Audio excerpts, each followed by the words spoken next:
Hi guys, this is Russ here, and welcome to my latest update on my Battle of Kursk 75th anniversary entry build.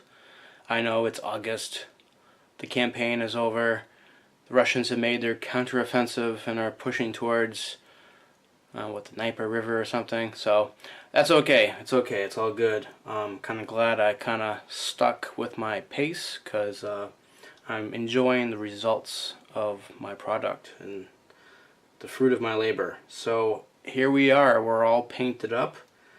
Got my tri-tone camouflage. I used Tamiya's NATO Brown and NATO Green for the camouflage, and the base color is a mixture 50-50 of Tamiya Dark Yellow and Tamiya Buff. And that's what I produced. I started painting some of the pioneering tools. That's just with a mix of Tamiya metallic gray or some black. Mixed it together to kind of give it kind of a irony tone. It'll look better when it's all weathered.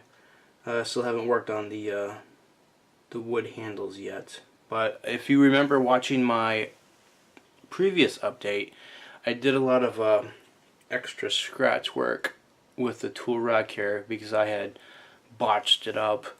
Like Cohen said, you really can't see anyway, but I did take some time to sand it and fill it, kind of level everything out before painting, and then put on my pioneering tools, so it looks pretty good. I'm happy with it. I started painting some of my periscopes with the driver and the radio operator. Still got a paint up here in the commander's cupola. I was hoping I could kind of dodge the bullet, but unfortunately some of the base color got in there and it's all kind of frosty, so definitely have to get a little paint in there. Let's talk about the decals. I used star decals, which I guess was also called bison at one point. They're right here. And these were Panther decals for Kursk. Well, the decals in general look pretty good. I really wasn't sure if they were going to come out okay. They didn't seem to want to stick onto the surface. I prepped the surface with some glossy lacquer, which is my usual staple, and then commenced putting on the decals, but they were really fiddly. Let's say that.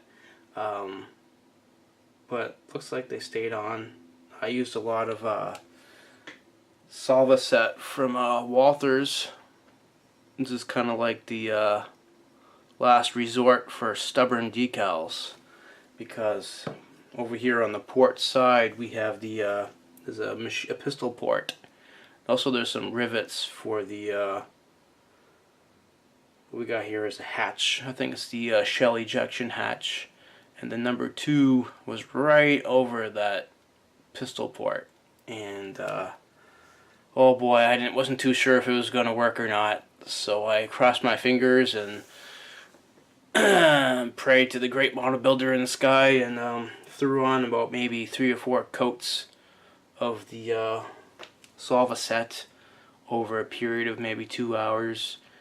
I actually went hiking today, so before I left I put on a few more daubs of it, and it really shrank and tightened up, and it conformed to the pistol port really well. Also the number 1, those rivets pop out really nice. There's almost no wrinkles, which I was really concerned about, but that stuff works. It's bulletproof. I'm very happy. Then I had some options for the panther head. There was like a blue panther, a black panther, and a white panther. And I was like, well, I'm not too sure if I'll be building another panther anytime soon, so I might as well go for the real thing, a nice black panther. Also, there's that comic book character, though there's no connection between this tank and the comic book character. Wouldn't want to confuse anybody. But anyway, I got the black panther, and it looks pretty cool. And that's about it.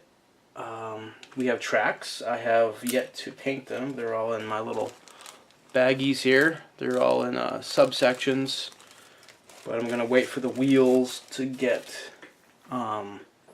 fully weathered and prepped for final installation on my chassis system. Then once that's on, I'll put my tracks on, dry fit them, make sure they look good, and then I can start painting and doing all that. That's about it. I don't have a whole lot more to say. There's going to be no model figures, no commander in the cupola. I suppose I could have a little guy standing on the side here. I'm still thinking of using this base, and I'll get some grass, tall grass, and kind of give it kind of that Russian steppe look. But definitely seeing the light at the end of the tunnel. It's been a fun journey. Definitely was a crazy year with the passing of my brother and all that stuff. But I'm kind of glad I kind of kept up with the model building, because I'm sure he would be very happy to see me still cranking out some models, because he was a good model builder himself. And that's about it. So yeah, there was a good group build. Would like to have finished at the finish line, but that's just the way it is. I'll try to improve in the future. But yeah, this was a nice little build. Really enjoyed it. So I'll do a quick close-up, see if I can pick it up and kind of give it a turnaround. Yeah, let's see. Hopefully the light's not too bad, but kind of got that cross. I don't know if you can see it in the tail end. Yeah, that was giving me some troubles. And let's turn it this way. Still got to work on my what's that thing called, the jack block. Still got to paint that and do my wood grain, but not a big deal. There's also tow cables, now that I think of it, but it should be done in a few weeks. Got a good pace going on right now with my models, really enjoying it. And we're in New England right now, so the weather is starting to dry up a bit, get cooler, so I can probably do a lot more than I was doing in the summer.